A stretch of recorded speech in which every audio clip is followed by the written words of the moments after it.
Hi everyone, मैं जावेद आलम एक बार फिर आप सभी के बीच में।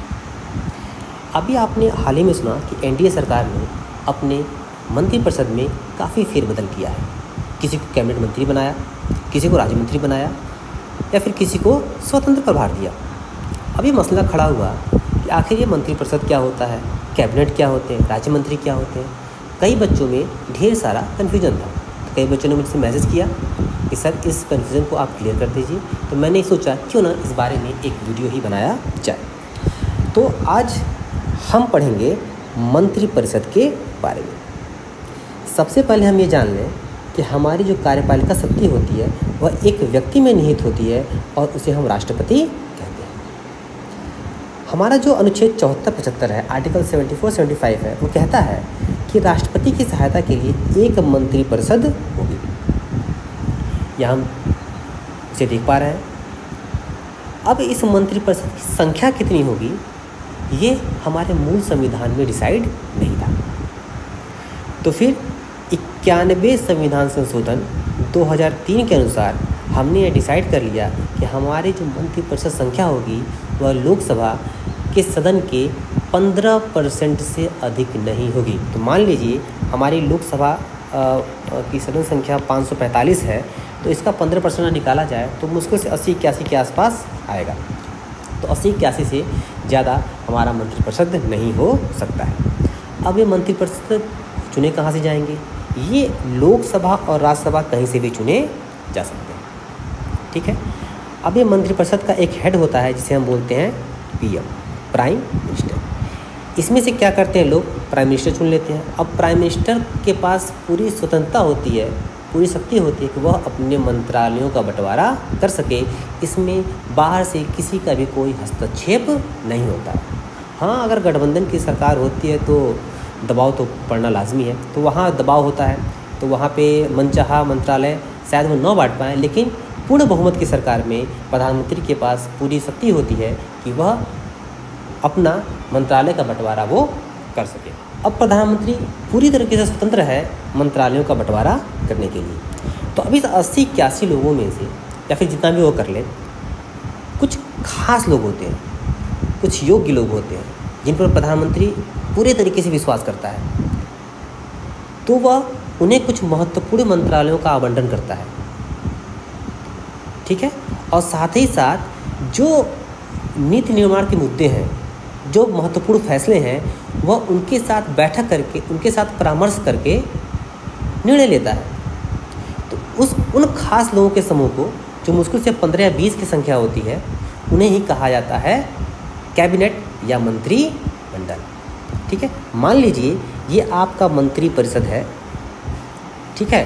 तो इसमें से कुछ खास लोगों को वह क्या करेगा? वह मंत्रिमंडल यानी कैबिनेट क्या कर लेगा? वह शामिल कर लेगा। ध्यान रहे कि ये मंत्रिमंडल शब्द भी, ठीक है, हमारे मूल संविधान में नहीं था। ये आया है 44वें संविधान संशोधन 1978 से, और इसमें 300 जो हमारा 52वां अनुच्छेद है उसमें इसका उल्लेख आया हुआ है। ठीक है। अब इसमें ये कहा, इसमें शायद राष्ट्रीय आपात का जिक्र है, और ये कहा जाता है कि राष्ट्रपति तब तक राष्ट्रीय आपात घोषित नहीं कर सकता जब तक मंत्रिमंडल लिखित सूचना न दे दे। यानी जब कैबिनेट, जो मंत्रिमंडल होगी, वह लिख के देगी, तभी जाके क्या होगा? राष्ट्रपति आपातकाल लगा पाएगा। ठीक है। तो ध्यान रहे कि हमारे पूरे के पूरे संविधान में केवल एक ही जगह मंत्रिमंडल यानी कैबिनेट शब्द का उल्लेख है, वह है आर्टिकल 352। और वो भी कब आया है? मूल संविधान में नहीं था, वो भी आया 44वें संविधान संशोधन 1978 में। ठीक है। अब देखिए कुछ महत्वपूर्ण मंत्रालय, जैसे गृह मंत्रालय आपके कैबिनेट में चले जाते हैं, वित्त मंत्रालय आपके कैबिनेट में चले जाते हैं। ठीक है। रक्षा मंत्रालय आपके कैबिनेट में चले जाते हैं। ठीक है। अब चूँकि ये सब जो मंत्रालय होते हैं बड़े बड़े मंत्रालय, उनके कार्य बड़े होते हैं, उनका दायरा बड़ा होता है, तो ये अकेले कार्य नहीं कर सकते, इसलिए इनकी सहायता के लिए राज्य मंत्री बनाए जाते हैं। ठीक है। लेकिन राज्य मंत्री भी दो प्रकार के होते हैं। एक हमारा हो जाता है सहयोगी और एक होता है स्वतंत्र प्रभार। तो अभी स्वतंत्र प्रभार रहने देते हैं, पहले सहयोगी समझते हैं। ठीक है, तो जो सहयोगी होते हैं वो कैबिनेट के जो मंत्री होते हैं उसके अधीन काम करते हैं, उनके नियंत्रण में काम करते हैं, ये उनको सहायता करते हैं, ये उनको रिपोर्ट करते हैं। मसलन मान लीजिए हमारे जो पंकज चौधरी हैं, ठीक है, वो अगर राज्य वित्त मंत्री बने हैं, ठीक है, राज्य वित्त मंत्री अगर बने हैं, ठीक है, तो वो जो हमारी वित्त मंत्री हैं निर्मला सीतारमण, ठीक है, उनको क्या करेंगे, वो रिपोर्ट करेंगे, उनकी सहायता वो करेंगे। ठीक है, हमारी अनुप्रिया पटेल जी हैं, ठीक है, वो मान लीजिए अगर वो वाणिज्य उद्योग मंत्रालय में राज्य मंत्री बनी है तो वह सीधे पीयूष गोयल जी को क्या करेंगे, वो रिपोर्ट करेंगे, क्योंकि पीयूष गोयल जी कैबिनेट में है। ठीक है, और अनुप्रिया जी सहयोगी में है, पंकज जी सहयोगी में है। ठीक है, तो ये क्या करेंगे, उन जो कैबिनेट मंत्री हैं उनको रिपोर्ट करेंगे। ठीक है, अब देखिए ये जो सहयोगी होते हैं ये कभी कभी क्या हो सकता है, ये स्वतंत्र प्रभार में भी चले जाते हैं। ठीक है, अब स्वतंत्र प्रभार समझते हैं। स्वतंत्र प्रभार क्या होता है, ये देखिए कई ऐसे मंत्रालय होते हैं जो कैबिनेट में न बांट करके उनको अलग से व्यक्तियों को दिया जाता है। ठीक है, अब इसमें जो भी व्यक्ति होगा वो कैबिनेट को रिपोर्ट न करके वो क्या करेगा, पीएम को रिपोर्ट डायरेक्ट करेगा। ठीक है, यह जो स्वतंत्र प्रभार वाला है, ध्यान दीजिए, यह क्या करेगा, ये अलग मंत्रालय रहेगा। ठीक है, लेकिन ये कैबिनेट को रिपोर्ट न करके सीधे सीधे क्या करेगा, पीएम को रिपोर्ट करेगा। ठीक है, जैसे मान लीजिए विज्ञान और प्रौद्योगिकी मंत्रालय है, ठीक है, अभी उसके डॉक्टर जितेंद्र जी हैं। ठीक है, वो स्वतंत्र प्रभार है उनका। ठीक है, वो क्या करेंगे, वो सीधे पीएम को अपना रिपोर्ट करेंगे। ठीक है, जो स्वतंत्र प्रभार है वो कैबिनेट की मीटिंग में भाग नहीं लेता है। क्या करता है, नहीं लेता है, लेकिन जब इसके विभाग की बात होगी, जब इसके मंत्रालय की बात होगी, तब ये कैबिनेट की मीटिंग में क्या करेंगे, जाएंगे। सहयोगी तो कभी नहीं जाते, सहयोगी कभी मंत्रिमंडल की मीटिंग में शामिल नहीं होते हैं। स्वतंत्र प्रभार वाले क्या होते हैं, शामिल होते हैं।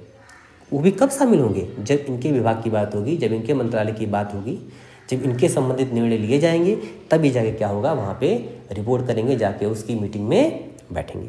सहयोगी क्या करते हैं, सहयोगी मात्र कैबिनेट के जो मंत्री होते हैं उनकी सहायता करते हैं। ठीक है, अब देखिए, अब ये सहयोगी भी मैंने बताया था कि ये कभी कभी स्वतंत्र प्रभार हो सकते हैं। कैसे हो सकते हैं, मान लीजिए निर्मला सीतारमण है, ठीक है, उनकी तबीयत खराब हो गई, कोई समस्या आ गई, ठीक है, तो हमारे जो पंकज चौधरी जी हैं वो क्या हो जाएंगे, वो मुख्य भूमिका में आ जाएंगे, यानी वो स्वतंत्र प्रभार में चले जाएंगे। लेकिन कब तक, जब तक निर्मला सीतारमण वापस नहीं आती है। मान लीजिए मैं एक सहायक अध्यापक हूँ, एक असिस्टेंट टीचर हूँ, हमारे ऊपर एक प्रधानाध्यापक है। ठीक है, अगर जिस दिन वो स्कूल नहीं आए, मैं शान शौकत से मैं आराम से प्रधानाध्यापक की, प्रिंसिपल की भूमिका में रहूँगा। लेकिन जैसे हमारे प्रिंसिपल साहब आ जाएंगे, मैं अपने मुख्य भूमिका में, जो मेरी भूमिका है सहायक अध्यापक की, मैं उस पर वापस लौट जाऊँगा। लेकिन जब तक वो नहीं रहेंगे तब तक मैं प्रिंसिपल की तरह काम करूँगा। ठीक उसी तरह ये जो सहयोगी होते हैं, मान लीजिए कैबिनेट मंत्री किसी समस्या में पड़ जाता है तो वह स्वतंत्र प्रभार का भूमिका निभा सकता है। इसी में पेच है, यही हमें समझने की ज़रूरत है। ठीक है, अब देखिए एक पेच और यहाँ फंसेगा।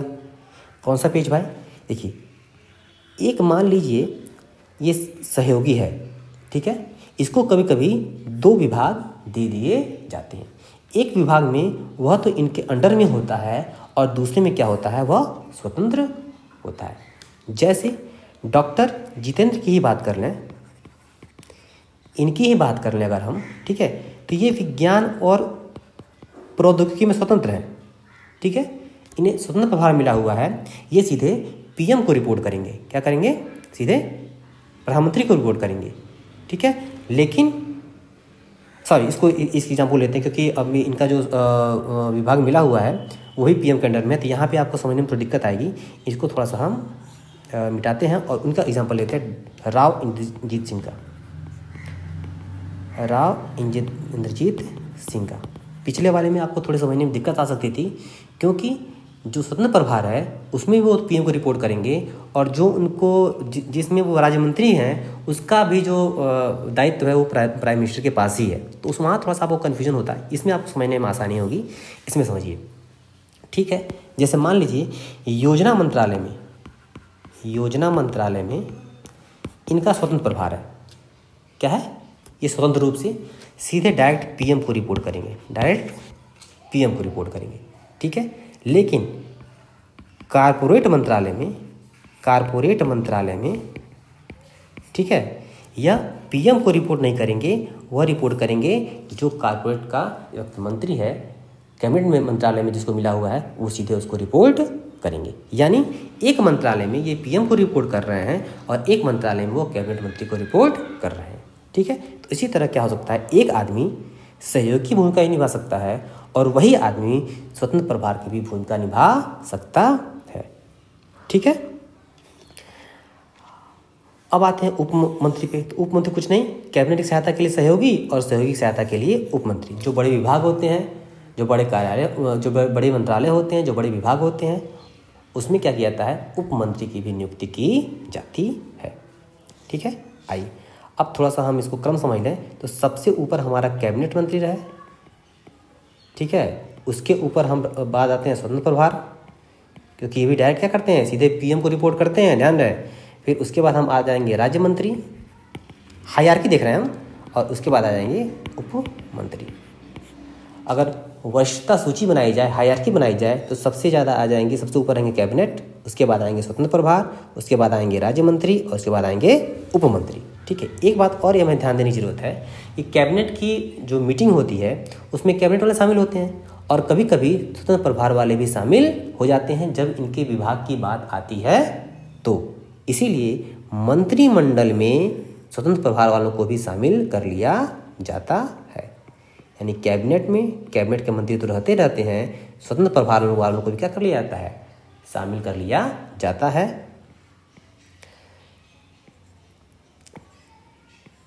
ठीक है, लेकिन किनको शामिल किया जाएगा, ठीक है, जिनके मुद्दे रहेंगे उनके।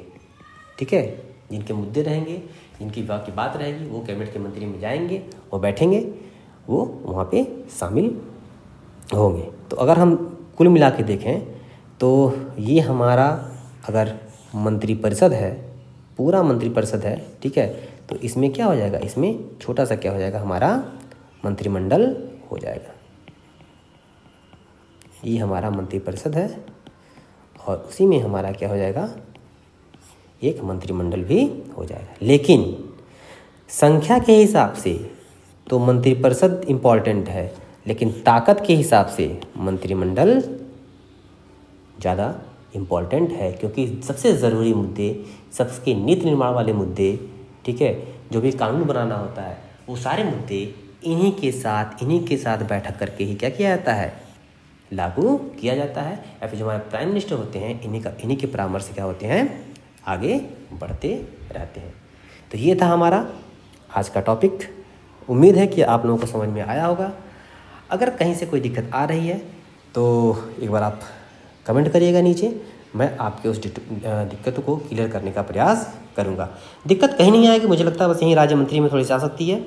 एक बार और बता देता हूँ, राज्य मंत्री दो तरीके के होते हैं, एक सहयोगी होता है और एक सहयोगी होता है और एक स्वतंत्र प्रभार होता है। सहयोगी कैबिनेट की सहायता करते हैं, ठीक है, कैबिनेट के जो मंत्री होते हैं सहायता करते हैं, ये उनकी मीटिंग में भाग नहीं लेते हैं।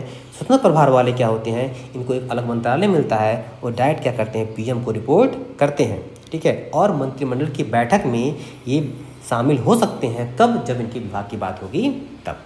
लेकिन ध्यान रहे, एक ही आदमी सहयोगी भी हो सकता है और एक ही आदमी स्वतंत्र प्रभार भी हो सकता है। अलग अलग मंत्रालयों में, जैसे राव इंद्रजीत सिंह का मुद्दा लिया जाए तो योजना मंत्रालय में, ठीक है, उनका स्वतंत्र प्रभार है, ठीक है, वो डायरेक्ट पीएम को रिपोर्ट करेंगे। लेकिन कारपोरेट मंत्रालय में वो कैबिनेट मंत्री के अधीन काम करेंगे, वो उस कैबिनेट मंत्री को रिपोर्ट करेंगे।